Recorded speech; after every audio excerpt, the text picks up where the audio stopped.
Today's date is October the 2nd, 1996. My name is Irit Gilman, and I am conducting an interview with Mr. Reuwen Strykowski in Montreal, Quebec, Canada, and the language of the interview is English.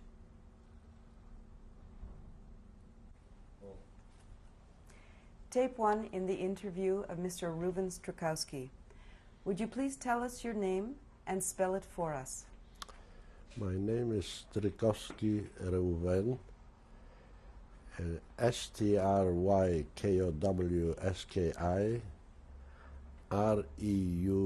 Reuwen.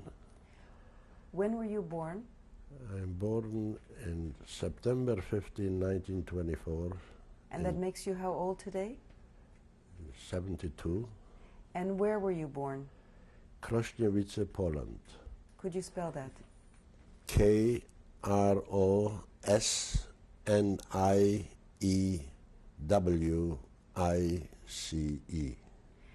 Mr. Strykowski, where was this near Krośniewice? It was the district of Kutno, K-U-T-N-O, and how many Jews were in this there were town? 300 families in our little town. And did they all live together? They live all over town. What were the relationships between the relations between the Jews and the non-Jews? They were cordial. Did you have dealings with them in business? Me personally not, but we had a few Polish employees. When you say we, that's your father? My father, yeah. What was his name? My father's name was Joshua Strykowski, of course, and he was a cattle dealer. And what did that involve? Could you describe it a little bit? He used to go to markets to buy cattle for meat. He used to buy also in the fall, mostly, young cattle, undernourished, and he used to buy every year a few hundred head of cattle and put them away for feeding for 3 months to different landlords. He was paying them for the feed, for the work and for the food. And in the spring he started to sell them in Lodz, mostly in Lodz, which was about 60 kilometers away, and butchers, meat packers used to buy the cattle. Did you ever accompany him in his business or go to Lodz with him? In the summer, in the vacation, I used to go out because he was mostly in the country, but I never liked it. I used to work, I used to feed the cattle we had home. How big was your place that you could have some cattle there? In fact, we were living in a rented house, but it was a big yard, and they built for us special stables to keep the cattle what we had. We never had too many in our house. Who were you living with at that time? You mean my family? Mm-hmm. My father, mother. Your mother's name is what? Was what? Helen, Chaya, in Hebrew, and 2 sisters and 2 brothers. And when you say that you were renting, from whom were you renting your house? We were renting it from a German.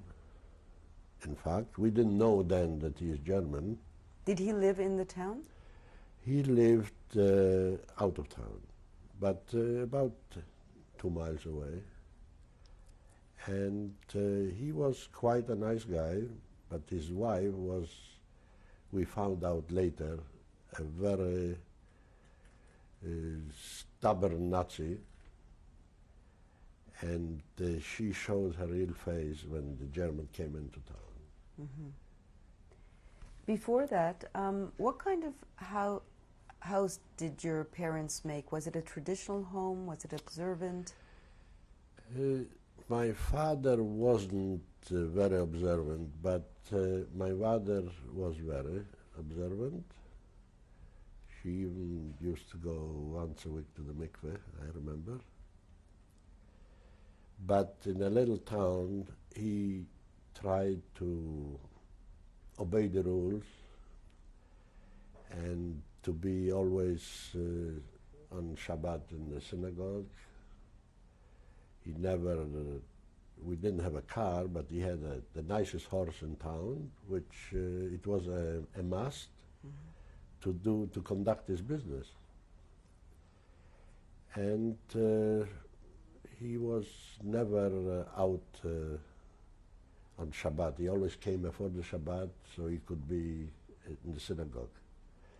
But it was a traditional home. We were aware about our tradition, about our obligations. And he was a little show-off, my father, but he contributed a lot to the community. In what way? Money-wise, and also by helping people which not for show, they shouldn't know, nobody should know about it. Maybe he did it, my father was more generous than my mother. My mother was very more realistic and not a show-off, so he used to do things that she shouldn't know. And like in every family, she used to do things he shouldn't know. I mean, she had a very poor brother with a lot of kids, and she used to help him. And he used to take advantage. He used to go to my father shouldn't know, and she used to come to my mother, the father shouldn't know. But we were quite close. In the order of children, where did you fall? You were... I was the oldest of my mother's second marriage, which was my father's first. So could you explain how the brothers and sisters were related to you? My mother's first husband died in the First World War from some epidemic. I don't know exactly. And there were two children, a girl and a boy, from the first marriage. And their names were? Their name was Rebecca, Rivka, and Moshe Leib, which is, Rebecca perished in Chelmna with the rest of the family, and my brother is in California, in Los Angeles. And when Rebecca died, her name at that time was? Rebecca, Rivka. Her family name? It was Schulman. Schulman. And my brother's name is Schulman. For some reason, my father, he was very good to them, but he never maybe really adopted them, so they were carrying the name of their father, the real father. And the fourth brother, what was his name? Henyek. And that was a natural brother? My natural brother, yeah. And then I had a natural sister, Nadja. Nadja. Both of them perished in Chelmna with my mother and sister. And Mr. Strykowski, what kind of child were you? Could you describe yourself? I was a normal child. Were you athletic? Did you have a sense of humor? I always have a sense of humor till today, but I was shy, very shy. I was a good student, but I had no, first of all, in my little town there was no high school. Second, the condition in Poland for Jewish education were quite limited. They were quotas. And of course it was a question of money, which was not in my case, but I had to travel to a big city which was far away, and there were quotas, so my parents decided to send me to a technical school. And what did you learn there? Textile. Was this in Koźnowice? No, this was in Lodz. So I was where were you? sent to Lodz. I was living with the family. How old were you then? I was about 14 and a half. It's your first time away from home. I was my first time away from home, my first time away to another city. Was it a Jewish family? It was my mother's sister. What was her name? Chava Gurduk, from her husband. But I was there only about 3-4 months, and then I was living with another family. In fact, a customer of my father's, he was a butcher. Also in Lodz? Also in Lodz.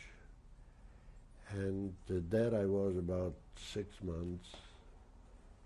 It was closer to my school and closer to because I was studying and also practicing in a textile factory in full fashion. So I was very happy there. There was a girl a little older than me, but we became very close friends. Till September 1st, 1939. I had to interrupt. My mother came and took me home. The bombs were already, they used to bomb the buses, not really our bus, but all over. The war was in full rage the first day. How long was the trip from Lodz to Koźnowice? Then it was about 2 hours. By bus? By bus, but it took us about 4 hours because we had to go all around to get home. And so I was glad to be home. Your life changed drastically at that time. My life, I didn't realize then. We thought that it would be over in a week too, but our ordeal just began. How else did your life start to change from what you had known? It's very hard to explain. I couldn't go to school, first of all. We were restricted in any way. We couldn't go out after curfew. We were in daytime. If we weren't catched in some way to do some work for Germans, we had to walk on the street with the Star of David in the front and in the back to be recognized. When did you have to start wearing the star? About December 1939. And before that, is the German army, the presence is getting larger in your town? It didn't get larger, it just was more enforced. For instance, there was an episode that one of the Einsatz commanders passed our town, and they were stationed in the school where I used to study. There were not many, maybe 100 of them, on horses. And when they came in, now I realize that their main purpose, they were going east But their main purpose was to terrorize the Jewish population, to be scared of them. We had to, if we saw them from far away, we had to take off our hat and go at attention, to honor them. And they used to go and they had horses. They took Jews, elderly Jews with religious Jews. Before the horse did what they had to do, they had to stay with the chauffeur to hold it. It shouldn't fall on the floor. Otherwise, they were beaten up. They used to robe and beat up. This was the first incident. They went into a watchmaker and they demand watches. He didn't have any new watches. He had only watches from customers. And he protested, but they beat him up. They took away the watches anyway. And he went to complain to the commander of their unit. He listened to them, but he never came back. He was beaten to death in the school and buried behind the school somewhere. The janitor, the Polish janitor of the school, told the story after the war. They found the body because he was afraid to say before it. He was the first victim of our town. Would you remember his name? Frankenthal. Frankenthal. And the Einsatzgruppen? Fischl Frankenthal. Fischl Frankenthal. And what was the daily routine of yours? The daily routine was, I was going about 3 times a week to work, for doing all kinds of work, mostly at the train station. What were you doing? Unloading and loading coal or steel or washing floors. I remember one episode, and since then I am afraid for dogs, no matter how big the dog is. I was called to the station master to wash the floor. He was on the 2nd floor, living.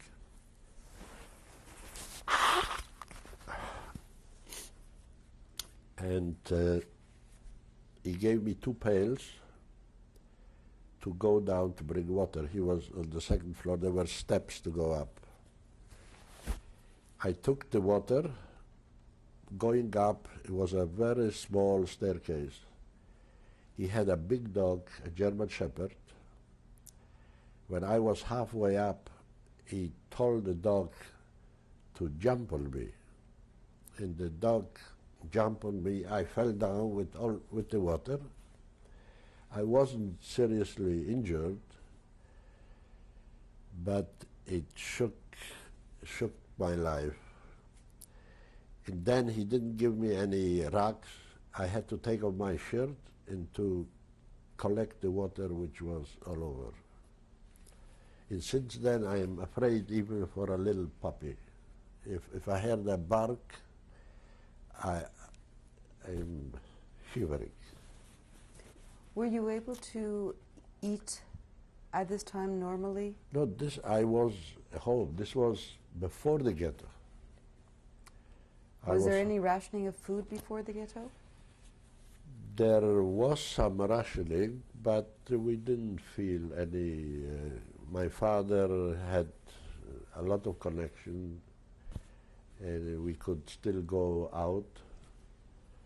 So we didn't feel any shortage of food. Did your living circumstances change? Did you have to share your home with anybody? About 4 months after the Germans came in, somebody some official wanted an apartment in our building. It was a building maybe 30, 40 tenants. And of course he wanted the nicest apartment. And ours was the second nicest. So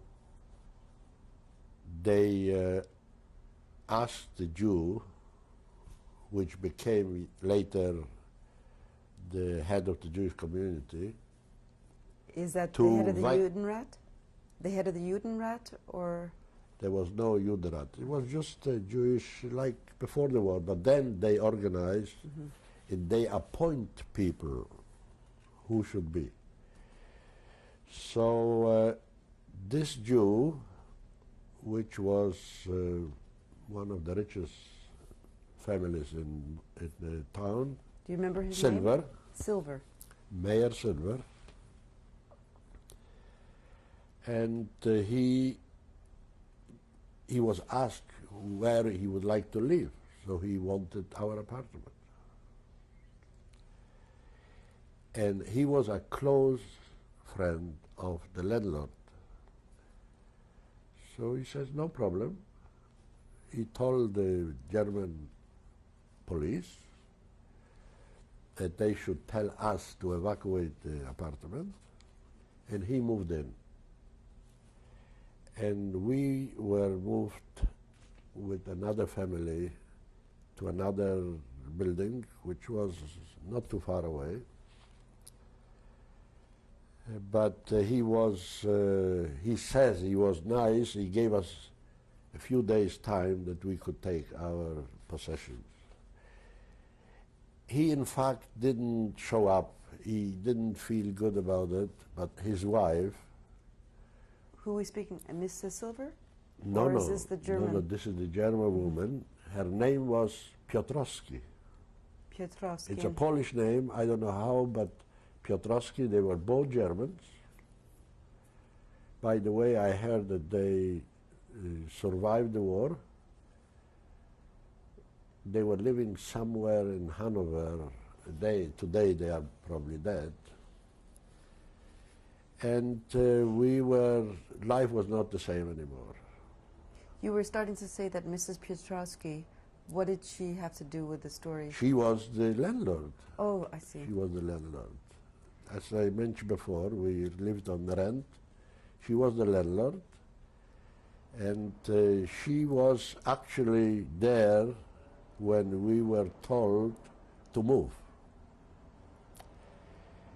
And I remember correctly that my father said to her in Polish, diabli wzięli życie, niech wezmą psy. It was some, I don't remember exactly. What did it mean? It means that it will come a time that you will have to answer for which we were afraid it may cost us our lives even. But he said it, because we knew them for many years, those people. And we moved in a building in fact, we were living with the Shoichet from town. Also, not with him personally, but it was his building. What was his name? He was Rabinovich. He was the Shoichet, the Chazan, the Moyel. And till they made the ghetto, we were in this building. And you were, at this time, how old were you? I was 15. And were you aware, besides what was going on in your town, of what was going on on the world scale and from a historical point of view? Did you have newspapers, or was anybody? We had newspapers, but we were so naive. I remember I was a child, but I was listening to that our elders used to gather together, and they used to discuss world politics, and they were so naive, they didn't see what's going to be tomorrow. They still thought that this is a period, it will pass by very soon. They were thinking about the Germans in the terms of the First World War, where they used to occupy our town, and it was a German with a human face then.